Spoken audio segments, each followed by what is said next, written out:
Was it Black Friday or was it a Black Friday?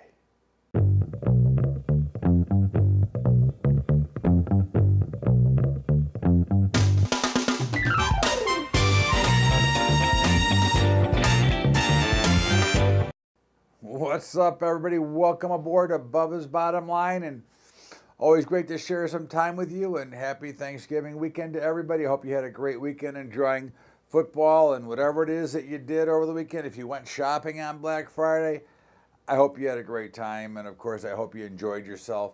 And more importantly, I hope you enjoy time with your family and friends because, of course, that's what the holidays are all about. And again, the big question I asked in the open is, was it Black Friday or was it a Black Friday? And early returns, and again, I'm not predicting, nor do I really care, but early returns is it was a Black Friday. Early returns, our sales were nowhere near what they were expected. Now, of course, one of the things we have to remember from a business standpoint is that they've been selling Black Friday started about a week ago. Okay, so again, it's not like it should all be on one day. You know, we seem to forget that pre-internet, pre-Amazon, pre all these other online shopping, that everything was really on Black Friday, and these stores actually opened at 4 in the morning, whatever it was. You know, we had a few that were open on Thanksgiving Day for a couple of hours, but basically the real day was that one day, and that's no longer the case. So it's hard to get a big read. But again, we can see by a lot of the retail earnings reports that came out, yes, their sales were better, but their profit margins were lower, and their expectations going forward are not as good. So again, this is the same theme we have been talking about for months, is that the economy, although better, and although we're seeing job growth and we're seeing some other things, the real issue is higher money cost, higher debt, higher cost to borrow is going to affect the bottom line of these companies, and higher wages. Now, again, we have always stated, we have been on the side of wages are going to rise. We did not want government intervention forcing a minimum wage higher. We wanted the free markets. God forbid we should have free markets. We wanted the free market to determine that they had to pay higher wages. And that is what we're seeing right now, because there is an overwhelming demand to employ people and not enough people. So again, how do you get people? You have to pay more money. It's just a simple fact that I really wish that our Federal Reserve and that our government and that everybody would understand that if we would leave the markets alone and leave them to their own devices and let the markets trade, they would learn and know how to price themselves. There's an old saying, asset classes will price themselves simply by the fact on supply and demand. Okay? It's very simple. Okay? The exchange of wealth takes place at a true price discovery model, but when you have so much intervention from the cluelessness of the Federal Reserve to the idiots from the government, from everybody trying to determine what should be a wage, wages are somehow magically, as everybody kept saying, we need $15 an hour, somehow magically they're now pretty damn close to $15 an hour. Amazon's already there. In my neck of the woods, McDonald's is almost there. Walmart is almost there. So suddenly, magically, it appears that we somehow got back up to that $15, which the Bernie Sanders and the rest of the world is saying, well, we got to have higher minimum wage. Well, let's have some jobs and we will have higher minimum wage. And I think that's what you're seeing right now. Now, again, as we look at some things that are going on, what an ugly week for the for the crypto world. Man, oh man, thank the world I don't have too much involved there. But again, I think we're looking now at a buying opportunity. Again, I think you have to look at this in many different facets and in many different ways. I am, from a non-believer, okay, I have become a true believer in the cryptocurrencies. Now again, I don't spend them, I don't buy things with them. You know, all the offshore betting sites, all the offshore poker sites, they give you a discount or they'll give you more if you give them cryptocurrencies. But I think that, again, I'm trying to just store them. To me, this is like a way of buying gold or buying a stored asset at a lower price that I'm hoping will come back. Now, obviously, cryptocurrencies and precious metals don't have the same value, because precious metals I can put in my hand, I can touch, smell, feel. I can't eat them, but I can touch and feel them and look at them, and at least they look good, even if they go to if their value changes. But I do think that you are now getting to a point that the crypto world is now going to start, and it'll find a bottom. Again, we all forget that the NASDAQ back in 2001 got crippled. And I think you're seeing very similar. You've had an enormous amount of people fighting against these cryptocurrencies, but what has not changed is the theory of the blockchain, and that is not going to change. And of course, you're going to continue to see, people puking out. Remember, like any other market, the crypto world had a major momentum swing. You had what we call them the Momo chasers, the momentum chasers, that chased the prices to ridiculous levels, and now they're coming right back.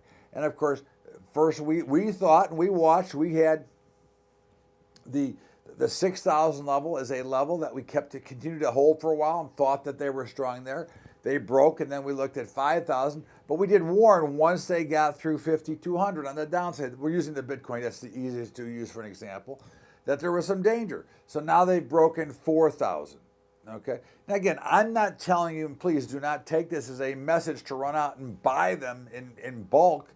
My message to you is that if you're interested in playing and have not played so far, or if you're interested in playing and you have a few extra shekels laying around that you're willing to gamble with, remember, at this point, this is very similar to the internet. The internet in the early days was a gamble. Okay, it was a new technology. It was a new way to do things. Very similar to the Bitcoin, okay? And if we go back to the internet bubble, we can see how many companies went out of business. And I think I own about 1,000 of them, because I think everyone I own is zero. And on my statements, they say non-applicable. But in the meantime, so again, I am not saying to you, nor am I championing the cryptocurrency world. I like it. I think it's real. I'm going to actually, after I'm done with Bubba's Bottom Line, I'm going to go buy a little bit more, just watching the overall collapse here. So again, but it is ugly, and certainly, as we hear in all markets, when they get down to certain levels, either they're going out of business or they're value, and I think there are some value in some of them. Again, this is the biggest issue in the Bitcoin, is like the biggest issue that we had in the internet, and that was who's going to survive. We had so many different companies that did not survive, and of course, the markets will sort that out, and they will find a few. But in the meantime, as we look around some of the news from last week, durable goods, pathetic. CPI, pathetic. Okay, those are both inflation gauges. Now, again, when we look at this, not only were the new numbers bad, but they went back and adjusted and made the past numbers bad. So again, this goes into and onto what is going on with the general economy. Again, we have warned many, many times that this consumer confidence, first of all, is a backwards lagging indicator, number one, okay? Number two, the more consumers get confident, okay, the more trouble that we should be concerned about. Again, overconfidence is not a good thing. Overconfidence is not something that should drive us forward. What do we know about the general public when it comes to investing? What do we know about the general world about when it gets too over enthused? Typically, they are signaling to you that the top of the market is in, or the top of a product is in. It goes back to Beanie Babies when they were all the rage. Now you don't even hear about them anymore. So again, my simple point is overconfidence, overcomplacency, over willingness to now put yourself in debt, which is what we're seeing now. Again, debt continues to rise. And again, we are, as I've said many times here, a by the month society. So people feel that they're working, that they're going to be able to continue to work and have no thought in the back of their mind saying, I could lose my job again. This could get bad again. And again, I don't want anybody to worry that I think that we're going to have another collapse. I firmly think and will predict that we're going to have another recession. I don't know that we will have a major meltdown and a major collapse. My projections in the equity market look to be about 25 to 30% down. Now, again, if you're hedged, it doesn't matter. And again, I want to make sure you understand that if you're hedging your portfolio, it doesn't matter where we go, you're going to be safe, okay? So you won't need Sir Lawrence Olivier to come with the little dental tool and ask you, is it safe? Is it safe? But my point is very simple, okay? Protecting yourself, staying away from overwhelming debt is the most important things you can do, because again, what we should all be worried about is the day-to-day living while also being able to take care of ourselves and put some money away without accumulating debt. So if you can't buy something on your credit card that you can't pay for when the bill comes due, you probably shouldn't buy it. And of course, we're going to see nothing more than these crazy ads coming through over Christmas now. And they happen all the time, but usually it's around Christmas, the Super Bowl, big sporting events. Come and buy your big screen TV. 90 days, same as cash. 6 months to pay, a year to pay, 3 years to pay. The fallacy with all that is that if you don't make the payments in between, the interest goes all the way back to day one, and it goes back at what we call in the business usury rate money. Okay, usury rates is rates that are like in the 20% range. So trust me when I tell you that whatever you buy today, I urge you to make sure that you can pay for it when the bill comes due. If you cannot pay for it when the bill comes due, I urge you not to buy it. I urge you not to go into deep debt for these holidays. We're already in enough debt. Credit card, record highs.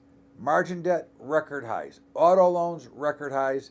Student loans, record highs. And making new records each and every day.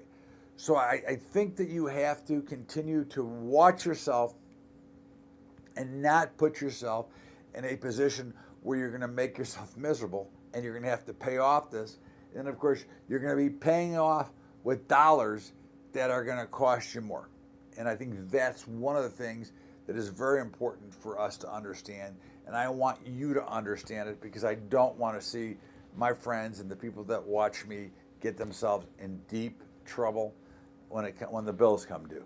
In the meantime, this is Bubba's Bottom Line. Todd Bubba Horwitz. Always great to be a part of it with you and spend the day with you. And of course, I want to remind you, first of all, on Friday, Black Friday, I did a hedging futures webinar combo. If you'd like to see that, it is free. I made a special offer there, which I will extend. It was over today, but I will extend for those of you that are on, that watch me on YouTube, and you can see it for yourselves. And we've just gone over 1,000 subscribers, so thank you very much. In the meantime, also want to remind you that my friend Adam Barata from Advantage Gold is willing to give you away his free book. Okay, Gold is a Better Way. It is for you, free. All you have to do is go to bubbatrading.com/gold. Get Adam Barata's book, Gold is a Better Way. He will send it to you.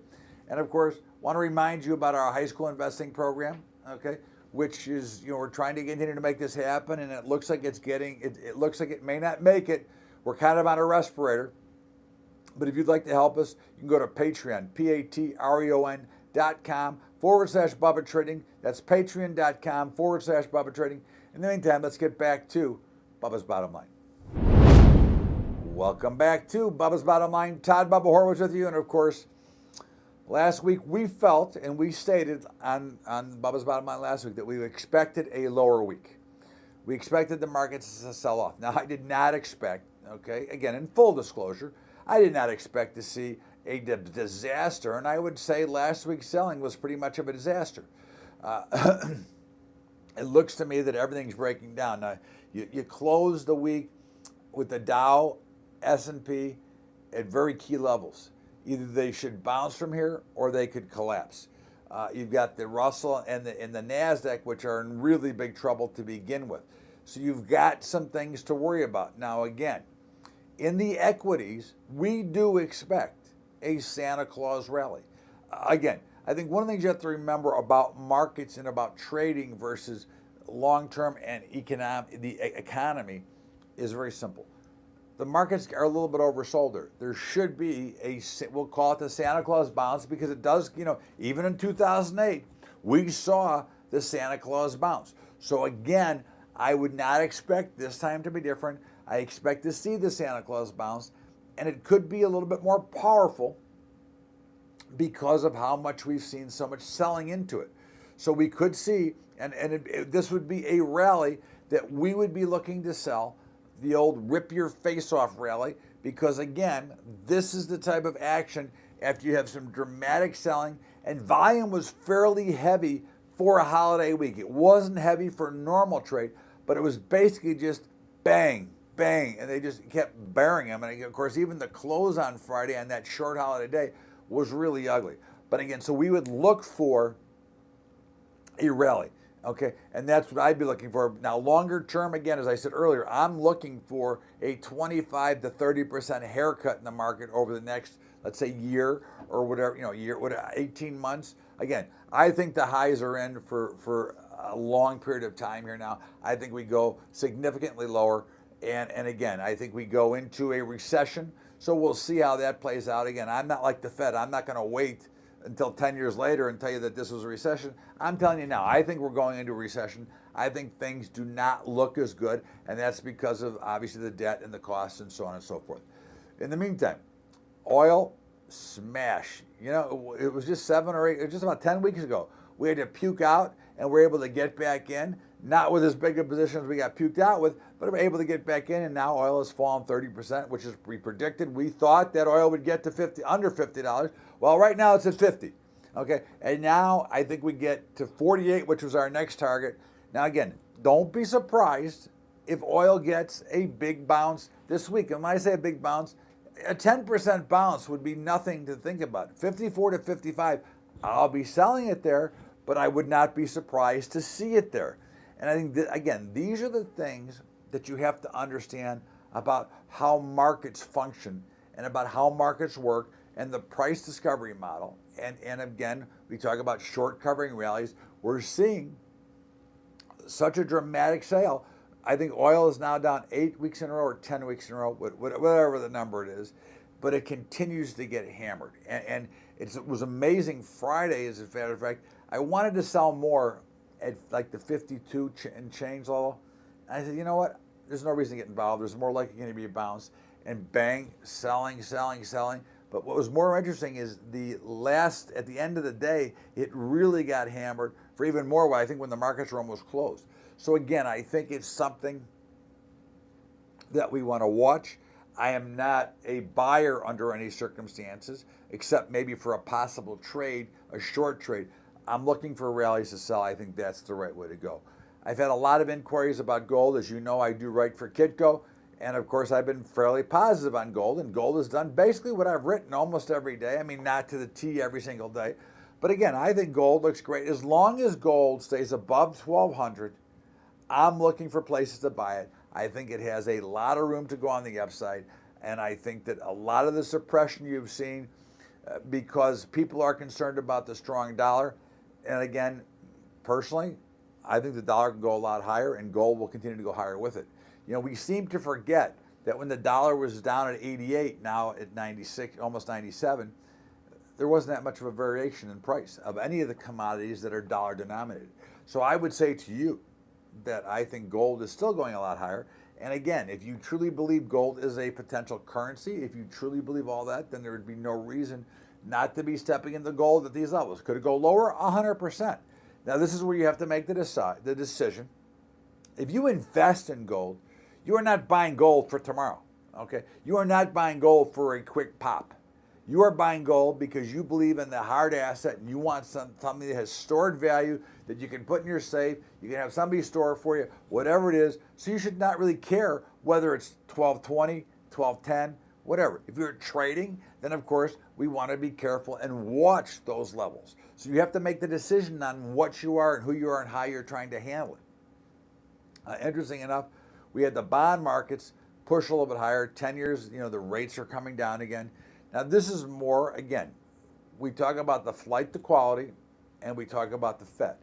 This was a flight to quality trade. This is not the Fed being the Bernanke put, or today it's the Powell put, or whatever it is.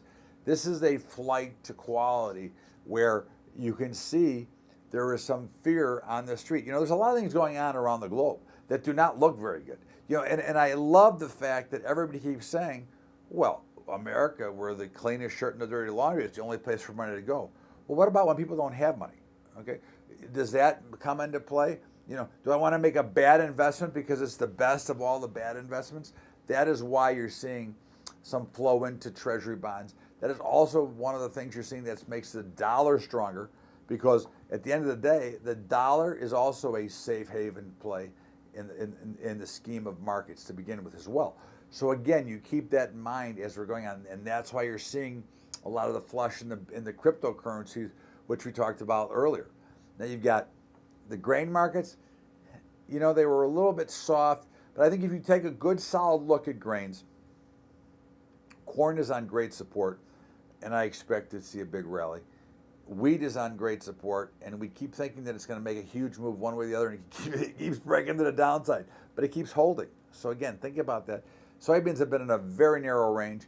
We expect the complex as a whole to have a very, very big rally. We are expecting huge movement. And again, if you want to put it on the trade wars, okay, that the reason we're down and pressured, I'm not. I think that's a crock of crap. But if you want to put it on there, I believe that these trade wars are going to settle sooner than you think.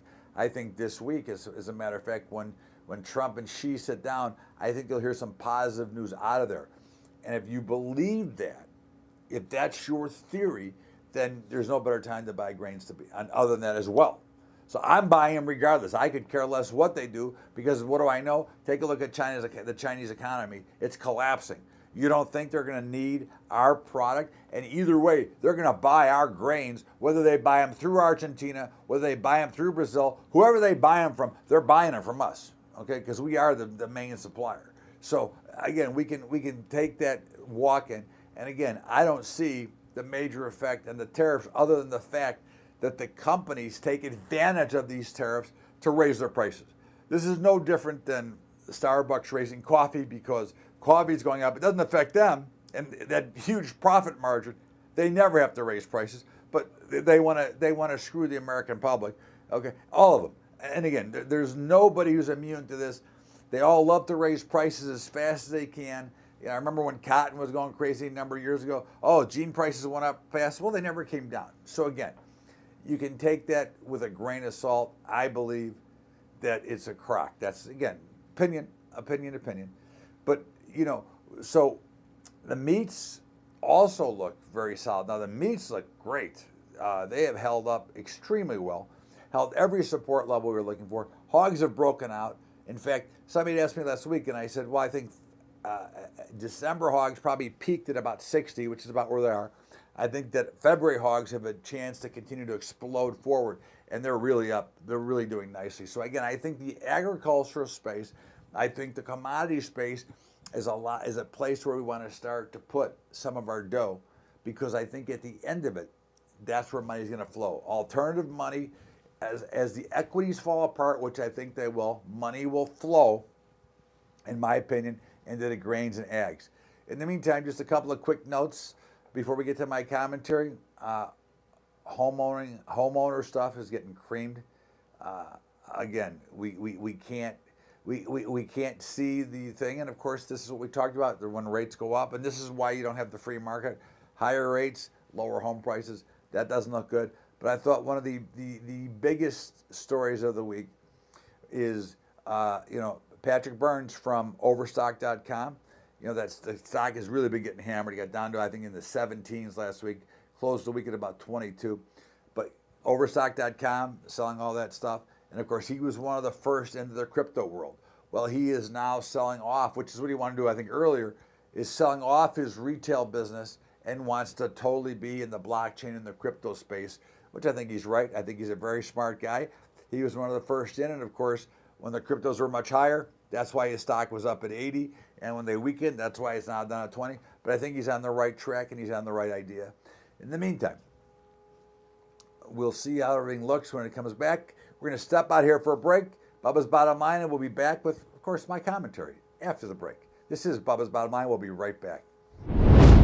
What's up, everybody? Just remember, if you'd like to check out our high school program, we're kind of on life support and looking for help so we can keep it going, but it's getting close. But if you'd like to try to help us and save it, go to Patreon, patreon.com/Bubba Trading. That's patreon.com/Bubba Trading. And of course, don't forget about my buddy, Adam Barata. He's offering his free hardcover book on Gold is a Better Way. All you have to do is go to BubbaTrading.com/gold, and you can get a free copy of his book. Adam will be happy to send it to you, so check that out. And in the meantime, let's get back to my commentary at Bubba's Bottom Line. Welcome back to Bubba's Bottom Line. Todd Bubba Horwitz with you. And of course, again, I want to wish everybody a great holiday weekend. And I'm so happy that you decided to join me. And of course, I have a commentary, kind of a bitch. Okay, as you've been on some of my calls, you may know that I like to bitch a little bit. Okay, but again, as you may or may not know, I do a lot of media contribution. I'm on all the time talking about markets, and nothing pisses me off more than when these pundits and these imbeciles talk about high frequency trading like they know what the hell they're talking about. Okay, now this is something that is really an irritant for me, and I think it should be for you as well, because they are misleading the entire industry on what happens with HFT, algorithm trading, all that stuff. First, let me explain that high frequency trading is not trying to catch the next bear market and make a gazillion dollars on the way down, or the next bull market and make a gazillion dollars on the way up. They're trading for fractions of a cent in small little spots. They're trading big quantities in small little spots, okay? But in the meantime, algorithm trading, high frequency trading actually replaced the market makers. For you, the retail trader, high frequency trading is the best thing that ever happened to you. It is the best thing that happened. Why? Because it reduced your cost of commission. Okay? High frequency trading allowed markets to go from fractions, which did not make market makers happy, to decimals. So we went from a minimum size market of a 16th, which is 6.25 cents, to some markets are a penny wide.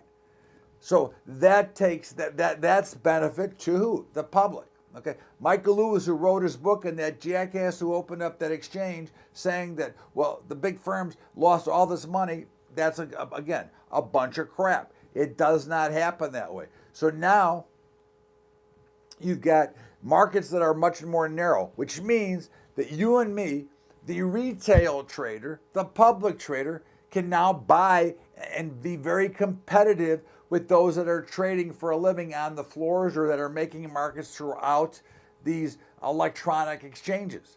Okay, so now it made the markets narrow and tighter. Then what did it do? It brought your commissions down. I think we forget. I think the first electronic broker came out, maybe it was $9.95. Okay, now you're down. Some places you're down under $3. Okay, so the high frequency trading brought together a much less expensive way to trade so that you and me could actually trade from our office, from our home, from wherever we wanted, because now the cost is not prohibitive. Remember, way back to buy 100 shares of stock might have cost you $200. So we see bid offer spreads narrowing. When I first started trading in 1980, IBM's market was $1 wide from the bid and the offer. Now IBM's market's about 10 cents wide. So you tell me who benefits and how the high frequency algorithm trading hurts you there.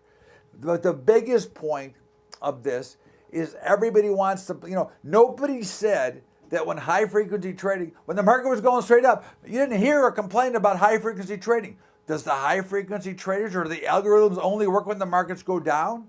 I don't think so.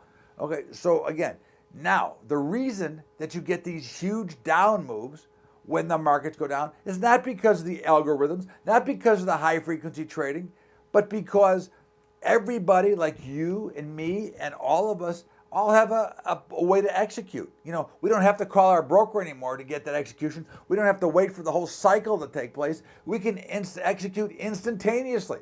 So if people start to panic, if you start to panic, do you think you're the only one who's panicking? Well, guess what? 50,000 people hit that sell button at one time. What do you think is going to happen to the S&P? What do you think is going to happen to the Dow Future? What do you think is going to happen to the stock that everybody's panicking? It's going to collapse. It has nothing to do with the algorithm traders. They're sitting there trying to grind out the market, and they're just trying to squeeze out a little bit of the edge. Versus you've got 50,000, 100,000 people all at the same time panicking and puking, pushing markets down. That's where the big moves come from, not from the fancy algos. So please, pundits, get it right. HFT is the best thing that ever happened to the retail trader. It made the trading market fair for all of us, and it made it fair to bring us back in the game. In the meantime, thank you very much. This is Bubba's Bottom Line. I am Todd Bubba Horwitz. Everybody have a great weekend. Enjoy yourself. If you want a copy of that webinar I did on futures and hedging together, email me at bub@bubbatrain.com. And football. I've been really cold in football, but we're gonna continue to fight. Okay, I don't know who we like tonight. We're gonna take the Minnesota Vikings just for a pizza and a beer. Have a great weekend. Bubba's Bottom Line. We'll see you tomorrow with Bubba's Daily Update. Thanks, everybody. We'll see you later.